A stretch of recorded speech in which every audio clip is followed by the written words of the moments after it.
Tristan and Gunnar out, who do you expect to step up in the secondary? Well, I think there's lots of guys that have stepped up this year already. I think the injury thing has been something that we've been dealing with all season. It's another opportunity for someone to step up and make plays and help the team. And so, I think Owen Goss will be, factor in, obviously. And, he's played a decent amount of football this year because we had some of that stuff earlier in the season. Obviously, Genesis is continuing to grow and develop. And, that part of it with, Marquise and Manny and just kind of how we move those guys around in the back end. Jack Luttrell, you could see, impact there somewhere. So, there's a lot of moving pieces there, but I'm really confident in the guys that we have and Coach Aquina and Coach Vining to get them ready to play. Matt Atkins talked about how one of his priorities was distribution of the football. How do you balance distributing the football and not forcing the issue? Yeah, just being really detailed with our progression, in play. And, the defense should dictate where the ball goes. And so that's kind of that part of it. And so we've walked a fine line with that between, kind of the chemistry and the trust that Noah and T-Mac have, and then also wanting to make sure that we are, I think you're harder to defend if the ball gets distributed properly. What challenges does BYU present on both sides of the ball? Well, I think, defensively, they are big physical outfit. They play incredibly hard. Their front seven is extremely active. They do a great job of getting to the quarterback. I think they're really impressive. And I think, that defensive staff there, Jay Hill and obviously Kalani, like those guys have been calling good defense for decades, right? Like they've had a lot of experience. They're raised by Kyle Whittingham, one of the best defensive guys in the country. So that presents a lot of problems. And then offensively, they're incredibly efficient in the run game. They have, 6 running backs that are all physical, hard runners, and then their quarterback is obviously an impactful runner and an accurate passer. So they present a lot of challenges. David? When you obviously, Brent, BYU is traditionally an older team. Where do you see that standing out? Are they a team because of that age and experience? They don't make a lot of mental mistakes? Are there places where you can look at and say, yeah, we can really see the difference in the age and the things that maybe they don't do out there that slow them up? Yeah, I think, having coached against a lot of BYU teams over my career, I think that's one of the things you always notice is that it's an incredibly mature group, right? Like they are, it's not just the age, it's the life experience that goes in front of that age or goes with that age, right? Where, they've been halfway across the world, preaching, the good word in some other place, and like they had to live on their own and they had to grow up and mature. And I think it gives them a newfound love of football. I think it inspires them in that way. And I think the maturity piece is important. We're always talking about trying to, the race to maturity for our own team. By the nature of how that thing is structured there, I think that gives them, some advantages. Noah missed on some passes in that game last Saturday. What are you seeing on some of those balls he's overthrowing the receivers? Yeah, I think just some of those things where he's escaping or he's kind of been put in a hard spot by some of the pass rush. Noah's always been a really consistent thrower, and I think we expect to see him return to his good form where he's ripping the ball around the yard clean. Jason? Do you play up the big noon kickoff on the road, undefeated team, kind of motivation angle? Is that something you'll talk about being on national TV and all that? No, because I feel like we're on national TV a lot, you know what I mean? So that would have been a big deal when I played, but now everyone's on TV every week, pretty much. It's such a different world. I think it's a cool thing. I think it's really a cool thing. I think, obviously our team is aware that we're playing an undefeated team that's nationally ranked in one of the most hostile environments in college football. So, they're well aware of that.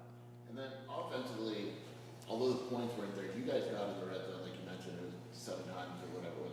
Do you feel like the offense is kind of right there on the verge of breaking out? Well, I hope we are. I think that's one of those things that was frustrating about the other night was just like, and something that we've spent this last week just diving into as a staff and working hard at executing with the players is just the detail of it. And when you get down there, like space gets constricted, and everybody has to be exactly right in terms of who they're blocking or where they're running or what the concept is and or what the read is. So, like I said the other night, like we all have a piece of that, but the biggest piece is me. And I got to make sure that we are fully tuned into those details of executing in those situations. Justin? What do you think Alexander Deuce gains when he's playing between guys like Josh Baker and Big Jonah? I think it's really valuable for him, and I'm really excited about his process.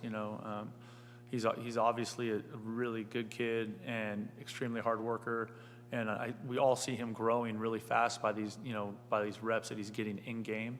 And those two guys, because they played so much football, they're two great guys for him to lean on, right? Between Josh Baker, who's kind of the quarterback of that front, directing traffic all the time, and then also Big Jonah, who's just obviously a great player, but also just a really great human being. So he's in that leadership role with Deuce and helping him play to play.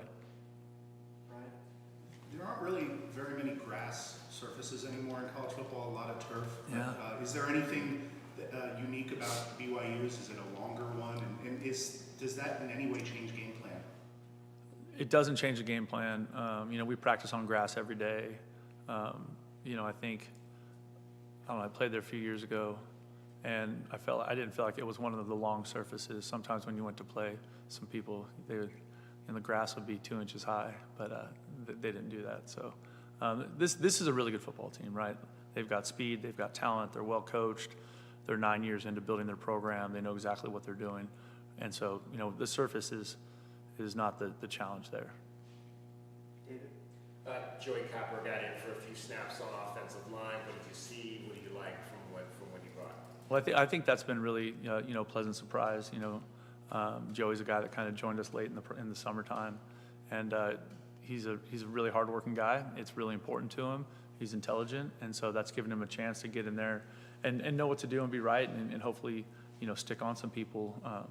And I think Big Josh is doing a good job coaching that front, because we have had, a lot of moving pieces there. And I think week in and week out, whoever ends up playing there, just the same conversation with Gunner and Stukes, like you mentioned earlier, it's another opportunity for someone to step up. It's another opportunity for someone to have a chance to impact the game in a positive way. And Stanley T on defense, too often, he's giving you some pressure maybe you weren't seeing from some of the other guys early in the season. Why is he maybe being able to be more disruptive at that position than maybe when Chuba was in there? Well, I think it's a combination of, he's played a lot of football and played at a high level. And so I think that gives, that experience, you just asked me a question about experience, right? That experience, there's value in that. There's value in the reps. Those reps accrue over time and they stack, and you have a better idea of what people are trying to do to you, or you've seen the play come at you before. And so I think Stan's doing a great job of that. Justin? How did the last road trip and the experience, the adversity and everything that you guys had to go through, how do you think that can help you with this road trip? I don't really see those things connected. I would say the only thing that's connected is that we're flying into the same airport and we're playing in another hostile stadium in the state of Utah. You know what I mean? Because that one was a 1 a.m. arrival at the hotel, and it's just a tricky deal. I really don't want to do that again. With a 1 o'clock kick, I don't want to do, or whatever it is, 2 o'clock, 1 o'clock. I don't want to do that again. But just with the pressure after the loss, just the pressure on some of the guys for them being able to bounce back. Honestly, I think there's been pressure on these kids since last January. I don't know that that's any more specific after the loss, and that's something that we're trying to help them work through, because it's not something they've experienced before, right? Not here. So that's a new experience for them. So that's definitely something that we're working through with the team. And the good thing is that I do believe we have great senior leadership on this team, and just good leadership throughout all the classes. And everyone's working together to try and block out the outside noise and stay focused on what we have to do right now and not worry about what's down the road. We have time for one more. David? The broadcasters on the last game had indicated you shared some stories about some public instances you've had with fans. Are you getting a lot of that type of reaction when you're out, whether it's positive or negative? I think one of the coolest things about being at the U of A is how much the school is like the heartbeat of the city. You know what I mean? It's just such a big part of the city of Tucson. And so the fact that so many people care is awesome. I mean, that's such an incredible thing. And I think, obviously with my role, I'm going to hear both sides of it, right? If we play well, it's going to be good. If we don't, it probably won't be good. And that's just the way it is, right? And so for me, I think it's different when you're old, gray hair and you've been coaching football for 30 years than when you are 20 years old. I think it's harder on the players, that part of it, than it is me. All right, that's our time. Thank you all. Head coach of